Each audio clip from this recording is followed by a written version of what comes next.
Hello every one, ഇത് Samsung 21 inch ഫ്ലാറ്റിൻ്റെ T വിയാണ്. അപ്പോൾ ഇതിൻ്റെ കംപ്ലൈൻറ്റ് എന്ന് പറയുമ്പോൾ പിക്ചർ ഡള്ളാണ്. അതുമാത്രമല്ല റെഡിഷ് കണ്ടില്ലേ, റെഡ് കളറിലൊക്കെ നിൽക്കുകയാണ്. ഇതിപ്പോൾ ബ്രൈറ്റ് കൂട്ടുമ്പോൾ നോക്കിക്കോണം, റെഡ് കളർ റീട്രേസ് ലൈനൊക്കെ ആവും. കണ്ടാ, റെഡ് റോസൊക്കെ ആവുന്നുണ്ട് ഇവിടെ, കണ്ടല്ലേ. അപ്പോൾ ഇങ്ങനെയല്ല നിൽക്കാനുള്ളത്, വൈറ്റ് ഗ്രെയിൻസ് ആയിട്ട് അല്ലെ നല്ല ബ്ലൂ ബാക്കിലൊക്കെയാണ് ഇവിടെ നിൽക്കാനുള്ളത് ഈ ഒരു ടി വി.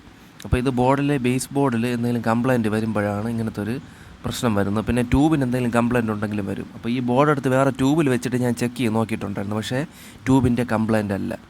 ഓക്കെ, ഇത് കഴിഞ്ഞ വർഷം ഞാൻ എടുത്ത വീഡിയോ ആണ്, കാരണം ഇതെല്ലാം ഇൻസ്റ്റയിൽ ഇട്ടിട്ടുള്ളതാണ്. ഇത് ഞാൻ ഇപ്പോൾ ഒന്നേന്ന് എടുത്ത് ഡൗൺലോഡ് ചെയ്തെടുത്തിട്ട് യൂട്യൂബിൽ അപ്ലോഡ് ചെയ്യുന്നതാണ്. അപ്പോൾ ഇവിടെ ഫുൾ ഞാൻ ഡ്രൈ സോൾഡർ ചെയ്യുകയാണ്, base board complete dry solder ചെയ്യുകയാണ്. പിന്നെ ബോർഡിൽ വേറെ സെനർ ഡയോഡും കാര്യങ്ങളൊന്നും ഷോർട്ടില്ല. ഈ ബേസ് ബോർഡിൽ വരേണ്ട കളറിൻ്റെ RGB വോൾട്ടേജ് എല്ലാം പ്രോപ്പറായിട്ട് തന്നെയാണ് എത്തുന്നുണ്ട്. ഓക്കെ, ഡ്രൈ സോൾഡറിങ് എല്ലാം കഴിഞ്ഞു. ടി വി ഇതാ ഓൺ ചെയ്തിട്ടുണ്ട്. ഇപ്പോൾ ശ്രദ്ധിച്ച് നോക്കിക്കോണം, ഇതാ കറക്റ്റായിട്ട് വൈറ്റ് ഗ്രെയിൻസ് വന്നിട്ടുണ്ട്. അപ്പോൾ കംപ്ലയിൻസ് എല്ലാം മാറി. അപ്പോൾ ഡ്രൈ സോൾഡറിങ് ആയിരുന്നു ഇതിൻ്റെ കംപ്ലയിൻറ്റ്. അപ്പോൾ എൻ്റെ ഈ വീഡിയോ ഇഷ്ടപ്പെട്ട ലൈക്ക് ചെയ്യാനും ചാനലൊന്ന് കയറി സബ്സ്ക്രൈബ് ചെയ്യാനും തൊട്ടടുത്തുള്ള ബെല്ലൈക്കൺ ഓൺ ചെയ്യാനും മറക്കല്ലേ. അപ്പോൾ താങ്ക് യു ഫോർ വാച്ചിങ്.